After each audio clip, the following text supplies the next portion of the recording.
Ràdio Vibrialab. Un cop al mes parlen de l'actualitat. Doncs bona tarda a tots. Avui parlarem sobre un tema bastant sensible, que és la salut mental. I em presento, jo sóc el Pol Brugaroles i amb mi estarà la Júlia. Hola, encantada. La Natàlia. Hola, què tal? El Ricardo. Hola, bona tarda. Doncs, primer de tot, us volia preguntar com veieu el tema de salut mental en els joves, com pot això evolucionar en un futur i, sobretot, crec que és bo enfocar-ho en xarxes socials, com les xarxes socials afecten a la mentalitat dels joves i com aquests actuen en elles. Què penseu de tot això? Per quina vols que comencem a explicar-te?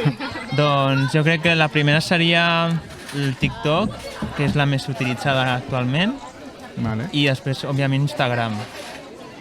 Però quina de les preguntes vols que et comencem a respondre? Com penses que la salut mental afecta els joves mitjançant aquestes xarxes socials? Vale. A veure, depèn de la situació en què es trobi cada persona, però jo crec que trobar-se en la situació d'estar-se exposant cada dia, o sigui, a una mateixa persona, et pot fer mal, diguem, psicològic. No és normal que estiguis, diguem, que les xarxes socials és com una forma de vendre's a un mateix i estar-se venent a un mateix o impostant una persona que no ets per intentar vendre't més, com crec que pot arribar a fer mal. Exacte, jo en aquest sentit estic totalment d'acord amb el Ricardo. Crec que les xarxes socials tindrien com una arma de doble filo, no? Per dir-ho d'alguna manera. Tenim la vessant de que gràcies a elles estem aconseguint trencar una mica, no? L'estigma de la salut mental, el tabú que era fins ara, gent famosa, influencers, persones que es dediquen a les xarxes socials, que són creadores de contingut, gràcies també a la seva visibilització, a dir, jo passo per un problema de salut mental, jo vaig necessitar ajuda en el seu moment o la necessito ara, doncs això ha trencat, no? L'estigma, però com bé diu el Ricardo, també pot tenir l'altre component, no? Ho estem veient avui en dia. Gent molt jove es troba exposadíssima a les xarxes socials i llavors aquí evidentment es desperten altres problemes de salut mental i trastorns molt greus que ens estan afectant avui en dia com a societat, que ja ens afectaven abans, però que ara amb les xarxes socials es troben incrementats, com poden ser els trastorns de la conducta alimentària, per exemple, que també s'ha vist un gran augment arrel de la pandèmia i arrel també de les xarxes. I que en part estan relacionats, perquè trastorns alimentaris moltes vegades són trastorns mentals a la vegada. Sí, són trastorns mentals, clar. Però, diguem, jo m'estava abans plantejant quina va ser la primera vegada que vam escoltar la paraula o diguem, la combinació de salut mental o malaltia mental. Perquè jo crec que és una cosa bastant recent. O sigui, diguem, hi havia... Que es parli així obertament, generalitzat. Sí que fa relativament poc que ho fem molta gent, jo crec. Sí, o sigui, realment et diria que com en el meu dia a dia ja no ho recordo, no? És a dir, però sí que és veritat que segurament em poses a mi en aquesta edat, però fa 20 anys, no? Una persona de 20 i pocs d'anys fa 20 anys, i segurament el tabú no es consideraria una part més essencial de la salut, no? Exacte. Jo crec que és això, que molta gent no li donava importància, però potser no és perquè no volgués, sinó perquè desconeixia, no? O no tenia les eines per identificar que estava malament o que estava passant una depressió i tal.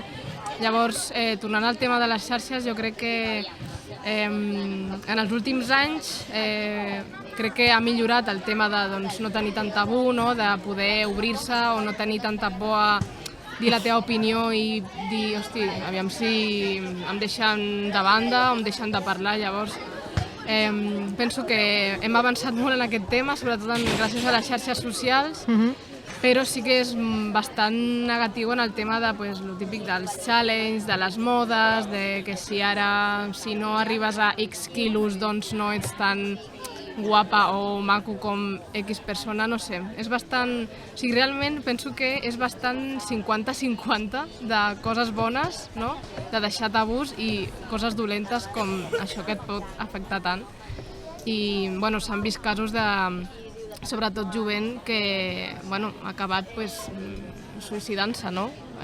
Per coses que, si ho mirem fredament, eren retos xorres o començava tot per una tonteria i mira on ha arribat, no? Bueno, clar, perquè ara hi hauria l'altra cara de la moneda, també per dir-ho d'una manera, que si l'assetjament escolar és algo, evidentment, de tota la vida, no? Que fins fa poc es deia jocs de nen i, evidentment, ara ja no es categoritza amb aquest... Bueno, millor no dic la paraula, no? Hi hauria ara el ciberbullying, no? És una nova forma de bullying, per no dir que major instaurada que l'altra, i que abans, quan la víctima només la trobàvem a l'escola o a l'institut, ara aquesta víctima ho segueix tenint a casa seva. Exacte. I això, com tu deies, Natàlia, és el que ha perpetuat també, moltes vegades, en què aquests casos de suïcidi, sobretot en gent jove també, vagin en augment. I també estaria molt relacionat, evidentment, amb els casos d'assetjament escolar. Perquè, bueno, no sé si ho sabeu o això... Bueno, abans comentàvem també amb el Pol que el tema dels suïcidis és un dels primers casos... Que és la primera o la segona causa de mortalitat entre els joves, entre 12 i 29 anys. Però només a Això- Espanya o en general? A Espanya més, però a molts països també passa. Clar, també hi Es ha, pot dir que ja és a nivell mundial, ara també hi ha mateix. el mite o... Però també és perquè per un altre tema que no hem parlat, que és la situació laboral precària que hi ha en molts països, sobretot aquí a Espanya, que els joves no troben un camí de futur a la seva vida. Clar, no només les xarxes socials ens afecten, diguem, a la nostra ment, sinó que la situació socioeconòmica del país pot afectar les persones terriblement. Però fixa't que aquí hi ha una dada que és important tenir en compte, que precisament que els joves ens trobem en una situació precària, sobretot a nivell laboral, si abans ens independitzàvem a X edat, ara ho fem el doble de tard o no ho fem, etc. Sí que és veritat que els països amb un índex socioeconòmic més baix tenen unes taxes de suïcidi més baixes. Evidentment això no és una causa-efecte, ¿vale? Però trobem que els països on hi ha un índex, una renda per càpita major, en general són els que presenten un índex de suïcidi, una taxa de suïcidi més elevada. ¿Vale? Bé, els factors evidentment són múltiples i el que des dels experts tant de salut mental com de la comunicació, en aquest cas jo em situaria en professional de la comunicació, de la salut en cap cas ho soc, el més important a tenir en compte, i sempre es diu que mai hi ha un únic factor. ¿Vale? Els factors són múltiples i mai podem apuntar clar, xarxes socials, clar, depressió. No. Vull dir que els trastorns mentals poden ser una possible causa de suïcidi, evidentment, però no només els trastorns mentals. Exacte. I per això moltes vegades sentim a dir la frase de «Ai, no lo parecía, ¿no? Nunca lo hubiera dicho, parecía estar tan bien». Doncs, evidentment, no estava bé, aquesta persona patia profundament. És com quan als mitjans hi ha un tiroteig en una escola als Estats Units i el primer que culpabilitzen els videojocs, diguem. Potser és una causa, però no tota la causa, diguem. Potser és un cúmul de situacions que han arribat, o sigui, han fet arribar a aquesta persona a fer un tiroteig. Evidentment, com en tots els trastorns mentals o problemes de salut mental, parlem d'un iceberg, no? El que es veu a la superfície i tot el que queda a dins. I que, per exemple, no per canviar de tema, però que també és el que passaria amb la violència masclista, no? Per exemple, que sempre parlem d'aquest iceberg. Doncs amb el suïcidi, en aquest cas... Ui, perdó. No sé si això, que passaria exactament el mateix. Tens alguna... Bueno, també penso que molta gent que pateix trastorns d'ansietat o que són persones denominades PAS, persones d'alta sensibilitat, doncs són propensos a tenir depressions per les meves experiències i bueno, doncs, en casos extrems doncs, necessiten una atenció mèdica urgent, poden necessitar atenció mèdica urgent.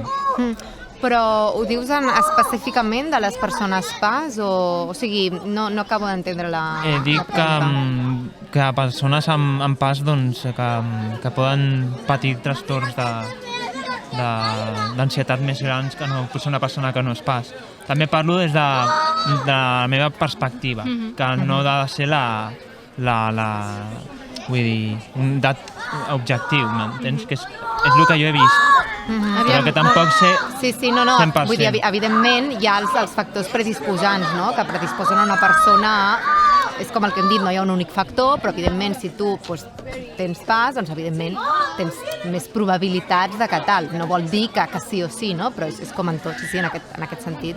Sí, estaria totalment d'acord amb tu. Sí, és Vale. el que ha dit la Júlia.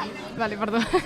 Que realment molta gent que no està ficada en el món del tema de la psicologia i tal, molts cops quan, per exemple, algú es suïcida i tot això és el que diuen, no? Pues no lo parecía o semblava que tot anava bé, però perquè la gent jo crec que resumeix la depressió en estar trist o no.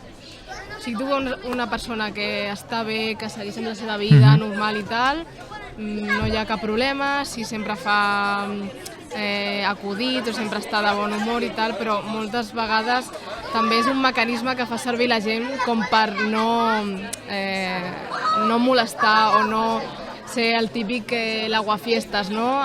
Jo què sé, una reunió amb col·legues, una persona que està depressiva que sempre estigui parlant dels seus problemes, pues, òbviament molta gent jo crec que es refugia més en estar feliç o aparentar. Exacte. Molta gent sí que aparenta per intentar doncs, donar una imatge que no és.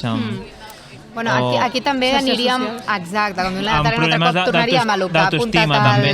el Ricardo d'entrada, que era el tema de les xarxes socials. Casualment tothom sembla estar molt bé, sembla tenir molts amics, una família molt estructurada, fer moltes coses. Bueno, una cosa és el que demostrem en aquesta mena de pel·lícula que ens hem inventat i l'altra cosa és el que hi ha darrere les pantalles, no? És aquest en el sentit on han fet més mal, potser, no? Però, bueno, per això jo crec que també està bé la divulgació en el sentit de que també vull creure, almenys podria dir la meva generació, que cada vegada som més conscients i volem fer més divulgació d'això, de que una cosa és el que veiem a les xarxes i l'altra és el que és de veritat, no? Llavors, jo crec que això s'està trencant una mica, però des d'un punt de vista molt objectiu i mirant-m'ho des de lluny, tinc bastanta por amb el que passa a les generacions encara més joves. Perquè, bueno, s'està veient clarament, no? Vull dir, la violència sexual, tot això estan en augment. I, evidentment, aquí hi ha un camp que està sense regular, que està sense normes i que és una bomba.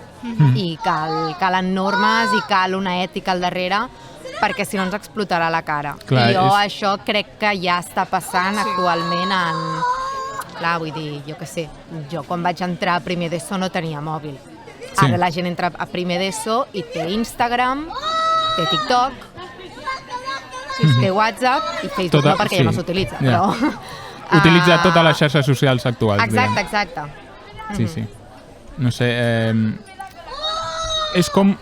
pot arribar a ser com un peix que es menja la cua a si mateix, com hi ha a les xarxes socials es veu com hi ha més violència i a la vegada es fa ressò d'aquesta violència, però a la vegada això fa que es creï més violència. Diguem, els casos de violacions moltes vegades diuen que abans no passaven. O sigui, o potser sí que passaven, però no teníem els mitjans per saber-ho en directe, diguem, al mateix dia. Per exemple, a un cas de la violació de fa, sembla, uns mesos al centre comercial de Badalona, em sembla. Clar, em sembla que eren nens d'11 a 12 anys. Sí, ja me'n recordo. Això és com que jo en ma vida havia escoltat una cosa així. Que en aquesta edat ja fessin aquest tipus de coses. Si això pot ser com un peix que es menja la cua en el sentit de els nens veuen casos com aquests que passen, violacions, agressions, coses així, i que ho agafen com a exemple o que també ho fan com una per forma prevenció. d'estar avisats i d'aprendre que això no ho tenen que fer. És que per això crec que és com el que he dit abans de 50-50, no? Que el fet de que estem més exposats ara a tota... O sigui, a que veiem més de prop tota la realitat tan crua, no? Que és aquesta de... Pues, que s'envien vídeos de violacions en grup, que sí que està... O sigui, penso que òbviament ha de sortir a les notícies, però sempre que surti a les notícies farà que, per exemple, crec que la víctima es veurà com exposada d'alguna manera. Exposada, sí, encara en que no públic. surti el nom, encara que tal, però realment és una part que és molt complicada de gestionar, jo crec, per les dues parts, tant com la bona com la dolenta, perquè és com què fem? Ho exposem perquè la gent sigui conscient del que està passant o ho amaguem com sempre perquè la gent no s'espanti o que no tingui motivació per fer això, no? Clar, és una cosa que jo sempre pregunto perquè no hi ha com un punt mig, és com facis el que facis, hi haurà alguna cosa negativa, saps el que vull dir? Llavors, a mi em costa... Ja, et costa com d'entendre Sí, exacte. com retransmetre això per la Exacte. tele sense que faci molt de mal en l'audiència, no? Exacte. Però en quines notícies t'estàs referint? O sigui, de quin tema específicament? De violència sexual? De sí, per suïcidi? exemple. De què? De violència sexual? Sí, perquè Vale. també crec que quan expliquen tot això de que un noi s'ha suïcidat per bullying o ciberbullying o qualsevol tipus d'assetjament, penso que és diferent perquè, clar, la persona, ara no em malenteneu, però la persona que es suïcida pues, ja, malauradament, ja no està aquí, però la persona que han violat el que sigui encara segueix aquí, no? Llavors, crec que és molt més complicat la vida d'aquesta persona en el futur perquè ella o ell es tindrà que anar, com es diu això? Afrontar i Exacte. com construint la vida. Exacte, sí. Sí. Llavors, òbviament són dos temes molt, molt dolorosos, però penso que l'enfoc és diferent en aquest cas, saps? Per aquest motiu que he comentat. A veure, jo com a periodista crec que en cap cas el que no s'hauria de fer és obviar cap dels dos temes. No, està clar. És a dir, sí. la notícia s'ha de donar. Evidentment, com donar-la és el quid de la qüestió. Exacte. Es pot fer molt malament, incidir en el dolor de la víctima, fer propaganda, fer periodisme sensacionalista o fer periodisme. I quina funció té? Actuar com a servei públic, actuar com a un actor preventiu i sensibilitzador. Com creus que seria la millor manera De quin tema? d'enfocar-ho? Per exemple, no sé, un nen que, crec que això va passar fa relativament poc, que ja va passar gairebé el mateix fa bastants anys, que un nen va entrar a la classe i abans d'entrar li va dir al seu millor amic «Hoy no vengas a classe». I va entrar i em sembla que en aquest cas no va matar ningú, però va ferir la seva professora o el seu professor i alguns, els seus bullies, em sembla. O sigui, com podríem fer perquè això no anés més al morbo? Que molta gent li agraden aquests temes per, mira, ha matat algú o... Però aquí estem parlant de que hi ha una víctima que s'ha tret la vida o No. què ha fet? No. Assetjament, o sigui, bullying. diguem. Vale. A veure, en aquests casos el que passaria és així, No, això no seria notícia. Vull dir, seria notícia, però no se'n faria massa... És a dir, quan hi hagués notícies, quan hi haguessin morts, és així. Vale. I no creus que això, pel fet de que com que ja està mort i ho fan notícia, això ja és aprofitar-se'n dels medis, potser? És com més sensacionalista, potser? Perquè clar, com que aquesta persona Depèn de com donis la notícia. Vull dir, si dones la notícia i després, diguem, de la notícia poses els telèfons d'ajuda d'algú que, diguem, per si algú està pensant en suïcidar-se, a mi em sembla una bona forma de donar la notícia. i de ser un servei a la Exactament. ciutadania. O sigui, en aquest sentit el Ricardo ha donat en el kit de la qüestió. A veure, principalment el primer tema és les notícies audiovisuals són molt més complexes de tractar. Estem parlant de que si et donen un minut a la tele, dona gràcies, perquè és molt de temps, ¿vale? Llavors, des del meu punt de vista personal i també professional, que jo crec que tothom hi estaria força d'acord, és que en temes així de sensibles normalment s'haurien de tractar en coses en les que tu puguis aprofundir, ja siguin audiovisuals o escrites, però estem parlant de reportatges audiovisuals llargs o de reportatges escrits, llargs, que tinguin una profunditat, perquè sense profunditat no arribes enlloc. Exacte, ens quedem a la superfície. I llavors aquí hi ha el perill de que ens quedem en continguts frívols, en anar a lo sensacionalista per captar l'atenció i ja està. Per altra banda, un suïcidi, quan es produeix un suïcidi, no és notícia. No és notícia i no ho ha de ser, vull dir que no se'n malinterpreti en cap cas. Vull dir, hi ha un suïcidi en el pont de Terrassa, és una notícia? No, no és una notícia. Quan hi ha un menor que s'ha suïcidat per assetjament escolar, ha de ser notícia? Sí, ha de ser notícia. Per què? Perquè aquí els periodistes podem exercir una funció, com hem dit, sensibilitzadora i de servei públic, de fer una funció que ajudi a la ciutadania. I llavors, en aquest sentit, és on jo em vaig focalitzant amb el meu treball, amb la meva investigació de final de màster. En veure treballs premiats pel seu bon tractament del suïcidi, reportatges de diferents mitjans espanyols, del Mundo, i mitjans molt nous, un que es diu Novot, que són només digitals. Havien estat premiats per un comitè especialitzat de psicòlegs, psiquiatres, periodistes especialitzats en salut mental, etc. I veure què feien bé. Què feien bé? És a dir, centrem-nos en el que han fet bé aquests periodistes per als altres tenir una guia de referència, perquè aquest tema que esteu tractant i aquestes preguntes que ens estem fent tots nosaltres són algo, vull dir, que tothom se les fa. És a dir, que ara mateix estem descobrint a veure com podem tractar el suïcidi adequadament des dels mitjans. Perquè fins ara era tabú, se'ns prohibia parlar d'això i ara jo veig que es comença així a deixar parlar. Ara és on es comencen a donar les primeres eines i això, les primeres eines per saber com fer-ho de forma adequada. I no les tenim encara. Quan les tenim, és a dir, les tenim entre cometes. Però estem aprenent. Però encara hi ha molts interrogants i, evidentment, cada dia podem trobar exemples ejemplo típico en la facultat de no hagas esto. Cada dia ens els podem trobar.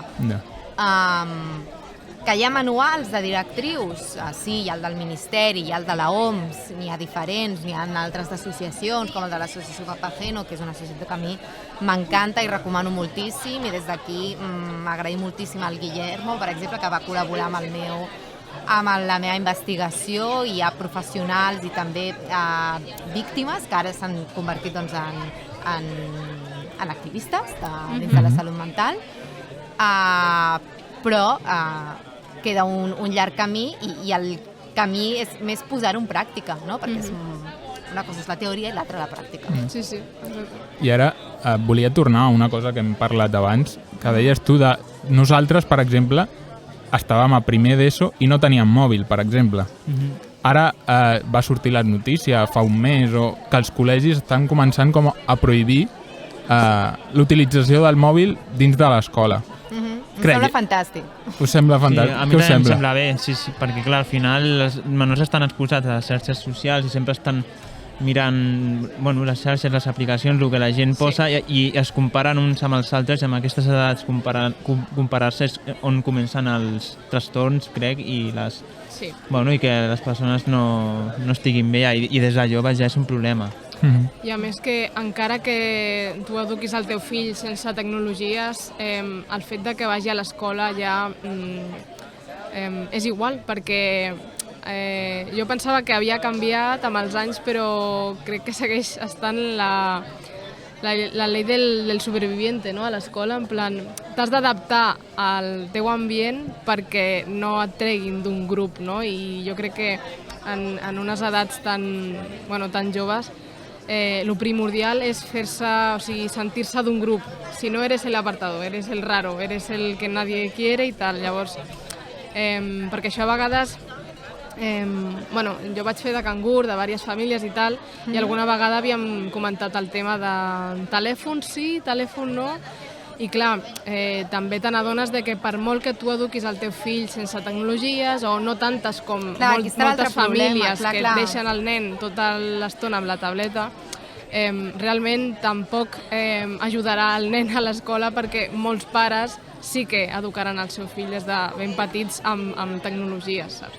Que tampoc em sembla malament, però molts cops hi ha nens que no, o sigui, són dependents del mòbil o de la tablet. Jo crec que aquí està el problema. Vull dir, jo mentiria, per exemple, si dic que no sóc addicte a les xarxes. Vull dir, bueno, no sou vosaltres, però evidentment. No, ja... Sí, bueno, això depèn de cadascú. Jo mirava més abans, però és que ara no, amb la feina i tot, a vegades no tens temps de... Bueno, que hi haurà graus, no?, evidentment, però mentiria si digués que m'és igual. Si entres d'un dia per l'altre no tenir mòbil, no tenir Instagram... No, evidentment. I que moltes vegades l'agafo per inèrcia i clico per inèrcia sense saber... Sí, i aquí és això el que vull canviar, propòsito d'any nuevo. Sí. Però... Jo crec que tothom, no? Jo també m'agradaria desfer-me una mica. Això de... Entres a ajustes i mires quantes hores de pantalla o de... Jo és que ara ja no ho faig, perquè a vegades... crec que em causaria més, saps? Sí, bueno... Estaries com fent overthinking de quantes hores et passes... Jo crec que al final les xarxes socials, doncs, si una veuen que no funciona, trauran una altra, però estarem sempre en aquest bucle de xarxes socials i l'important és centrar-se en això, en garantir l'estabilitat mental de les joves, principalment, i estem veient que les xarxes socials no ajuden, perquè l'únic que fan és crear això, doncs, diferències i que una es compari amb l'altra, el que he dit abans, comparacions que després són traumes en el futur, quan ja són gent adulta, i bueno, és això. Jo ara estava pensant en... Actualment hi ha classes d'educació sexual. Creieu que en un futur poden haver classes d'educació a les xarxes socials? Dins de les escoles, com un apartat, diguem. Bueno, a veure, malauradament les classes d'educació sexual m'agradaria saber com són, perquè... Ja, també, però... Són més, jo crec que tallers d'un dia que... Jo crec que aquí s'ajunten molts temes i evidentment, és el que dius tu, Ricardo, que hi hagi una educació sexual, sisplau, digna i de qualitat, i evidentment, jo crec que ja s'hauria de fer ara, si és que no es fa, de veritat. Evidentment, sí. O sigui, regularitzem això ja, que se'n parli, i posem-nos les piles amb com s'ha de regularitzar això. Però, per altra banda, a mi també m'agradaria dir que, a veure, tot té les dues cares de la moneda, no? I tampoc caldria demonitzar les xarxes socials. A veure, per mi, les xarxes socials, parlant clar i català, són la puta hòstia. No, a veure, les xarxes socials... Bueno, és que estan molt bé les xarxes socials. Vull dir, gràcies a les xarxes socials tu pots mantenir contacte amb familiars, amb amics teus que potser estan a 600.000 quilòmetres de distància. Si tens un negoci, evidentment, també. aquí com tot és l'ús. Pots parlar amb algú que està a l'altra punta del món. Com jo que vaig estar a Austràlia treballant i estudiant anglès, parlava amb la meva família en les hores que tocava, però estàvem a 17.000 quilòmetres. Per això mateix jo crec que el problema és quin ús en fem, quina regularització hi ha al darrere i sobretot en la gent més vulnerable, en aquest cas, que serien nens i nenes i adolescents. Perquè nosaltres en tot això hem sigut els conillets d'Índies, vull dir, ho hem viscut ja, que ningú sabia res, i ara és quan es comencem a preguntar, hòstia, què passa si en un nen d'un mes l'entretenc amb una tablet? S'entretendrà? Clar que s'entretendrà, però també es tornarà addicte a aquesta tablet, no podrà viure sense ella. Per tant, això que deies tu, Natàlia, que m'ha semblat molt interessant i que jo no hi havia pensat, des del meu punt de vista, a mi em sembla molt bé que hagin fet això, de prohibir els mòbils a l'hora del pati, perquè el que s'estaven adonant és que els nens no parlaven entre ells, no es relacionaven entre ells. Que em semblaria bé que un pare o mare així molt alternatiu diu no, jo és que el meu fill no té mòbil perquè som antitecnologies de casa. Des del meu punt de vista, a mi em sembla bastant malament. Vull dir, estàs apartant el teu fill de la societat en la que viu. No. Com tu deies, no. Sí, però en aquest moment és impossible. O sigui, no la societat en la que vivim també s'ha convertit en alguna massa superficial. Depenem molt de les xarxes socials i potser si li canviem l'enfoc Evidentment, com tractem les xarxes socials. Amb això jo crec que no estaries ajudant. Exacte, és una guerra una mica perduda, Una no? cosa és com pots utilitzar aquesta arma. Sí, sí. Potser el que triomfa a les xarxes socials és la superficialitat, però també hi ha un contingut, diguem, que no és tan superficial, que posa més el dit dins de problemes que ens preocupen a tots i que tracten temes molt interessants, com per exemple aquest podcast ara mateix, que anirà És el que estava penjat pensant ara mateix. en una xarxa social, diguem. No, precisament en podcast pensava jo, vull dir, a mi els podcasts, per exemple, és algo que crec que està molt bé perquè precisament és un contingut en el que tu no cal que estiguis mirant, és a dir, no cal que estiguis mirant una pantalla, que pots aprendre de coses que potser fins en aquell moment no t'havien causat inquietud, o sí, que pots mantenir-te informat, pots inclús sentir-te acompanyat. Exacte. Perdó. Descobrir coses que no coneixies, no? Sobretot podcast de divulgació de salut mental, justament. En el meu cas, sí que, jo tinc diversos amics i amigues que van començar també amb tema de podcast, no? De psicologia, tot el tema d'autisme, de TDA i tot això, no? Que és una cosa que també penso que a dia d'avui està a l'ombra encara i que crec que gràcies a les xarxes sobretot ha començat a treure's una mica el vel, no? Aquest de tapar-ho tot, i ja us dic, penso que una de les coses bones que té la divulgació psicològica en les xarxes socials és això, que a vegades gent que no té una eina, no? Per exemple, no té diners per anar a un psicòleg, gràcies a vídeos o podcasts que ha escoltat o ha vist de divulgació... Creadors de contingut dirigits en aquest sentit. L'altre dia, per exemple, parlant amb la Carla, un altre component del podcast, estaven sortint persones de TikTok, per exemple. Un era, em sembla, Carrot Adventure, em sembla que era el nom. Sí, no? És un divulgador de salut mental que es dedica a desmentir a persones que no tenen cap titulació o que no tenen molts coneixements. Ho trobo una idea molt brillant, la veritat. I es dedica a desmentir aquests vídeos que poden perjudicar a molta gent. Sí. Doncs sí, el que dèieu, que per això tornem un altre cop a lo de coses bones i coses dolentes. O sigui, en el meu cas, jo vaig descobrir molts temes que no coneixia, sobretot de tema autisme o TDA i més trastorns. Però sí que és veritat que has d'anar en compte amb quina persona segueix, exacte, quina font tens, perquè clar, molta gent s'ha ofuscat en aquesta persona, no? I ja també es crea com la seva personalitat, claro, és que és com, i ara dic la conya aquesta, és com buscar que et fa mal al cap a Google, dirà que tens càncer o que te queden 2 dies, saps? Llavors... Clar, per això les fonts d'internet tampoc no són fiables, si la gent es deixa influenciar molt, però realment has de contrastar la informació per saber. Sí. O preguntar experts, depenent de la malaltia que puguis tenir.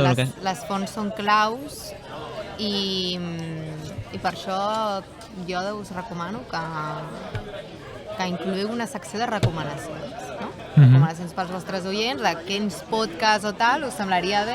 Que no sé si ho feu, perdó, però... A vegades hem fet alguna recomanació, diguem. Perquè això veig que ho fan a molts podcasts i a vegades és xulo i ja dic de qualsevol cosa, vull dir que és de tonteries, però que sí, vull dir, evidentment hi ha una infoxicació avui en dia, moltíssima informació, molta d'ella falsa, però que sí que no podem menystenir els bons projectes també periodístics que hi ha, i no periodístics també, doncs que sí, que poden ajudar-nos a tots en milions de coses, no? Ja siguin de salut mental o d'altres temes, evidentment. Júlia, tu recomanaries algun podcast? De salut mental o... A veure, jo haig de reconèixer que podcast així de...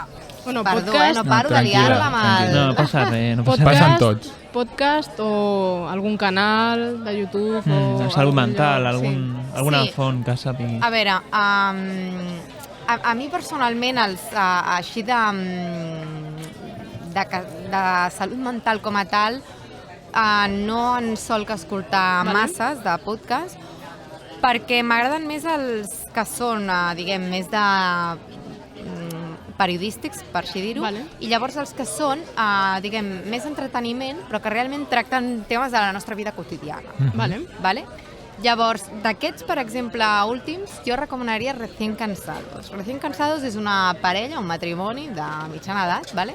Que tenen 2 bebès, vull dir, i un bon dia es van decidir posar-se a gravar un podcast i cada un tracta d'un tema totalment diferent. Jo què sé, un es diu el parenting, l'altre del caso Rubiales, l'altre de la sobreexigència que tenim com a nosaltres. L'altre, per exemple, parlen de la demonització que tots fem de les xarxes socials i ells diuen, som els primers addictes, tenim 2 nens petits, com ho fem? Bueno, tracten milions i milions de temes i la veritat és que us els recomano molt. Ara segurament me n'estic deixant la meitat, no sé si ara obrim-ne, perquè de veritat que, mira, a mi me'l va recomanar una amiga i us el recomano de tots i de totes. Recién Cansados. Recién Cansados.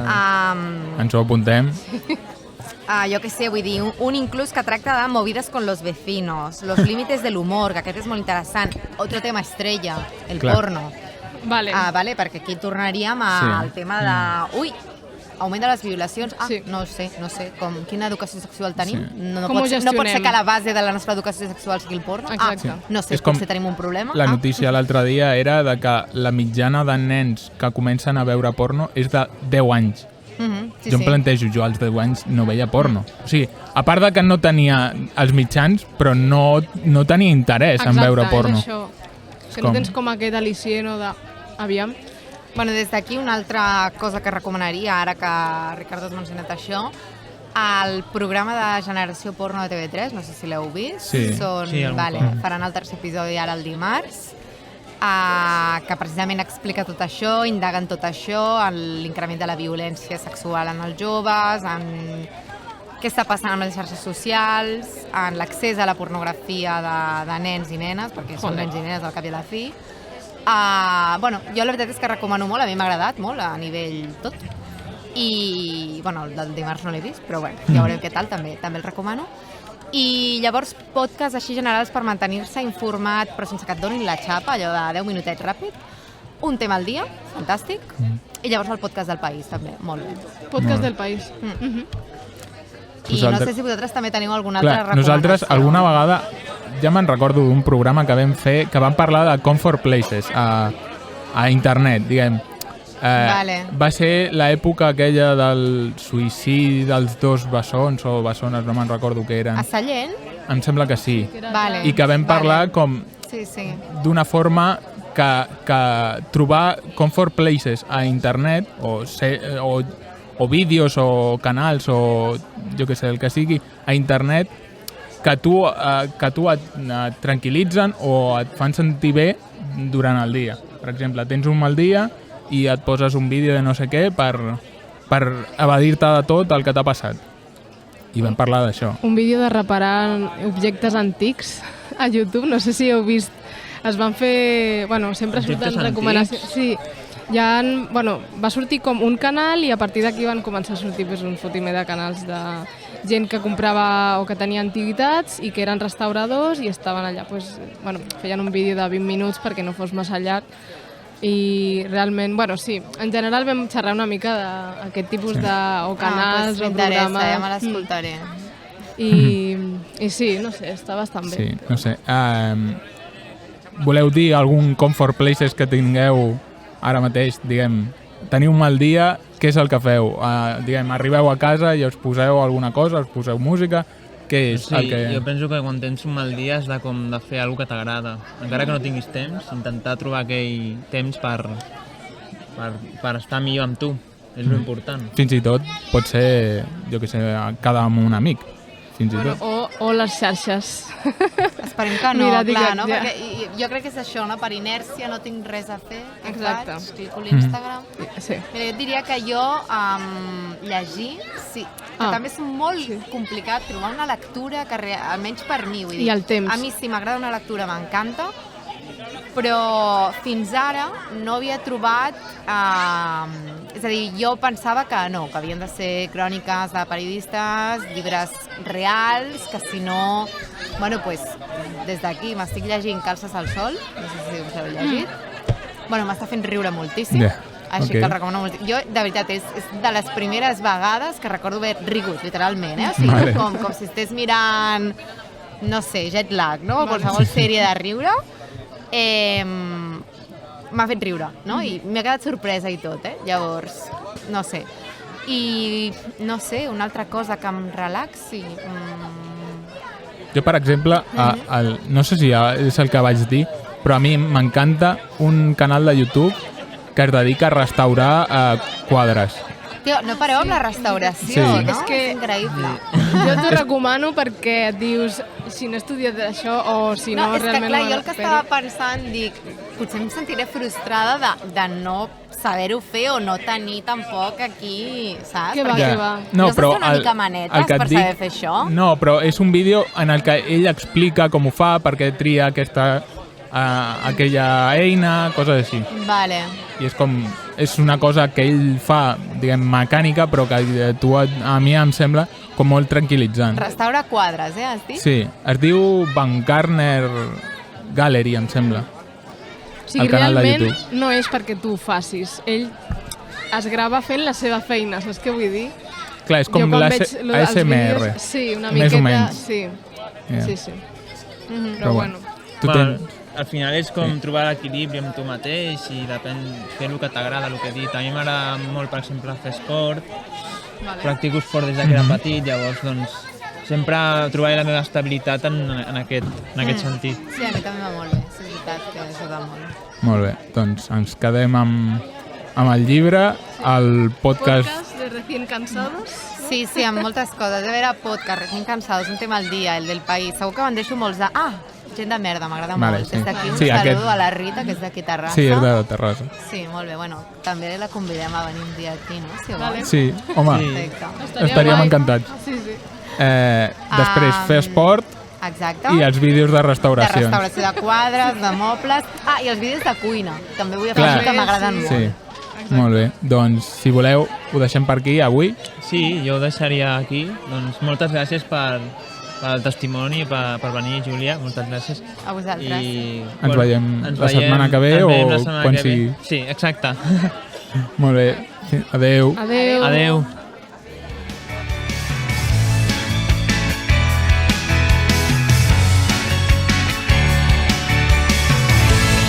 Ràdio Vibria Lab. Un cop al mes parlen de l'actualitat.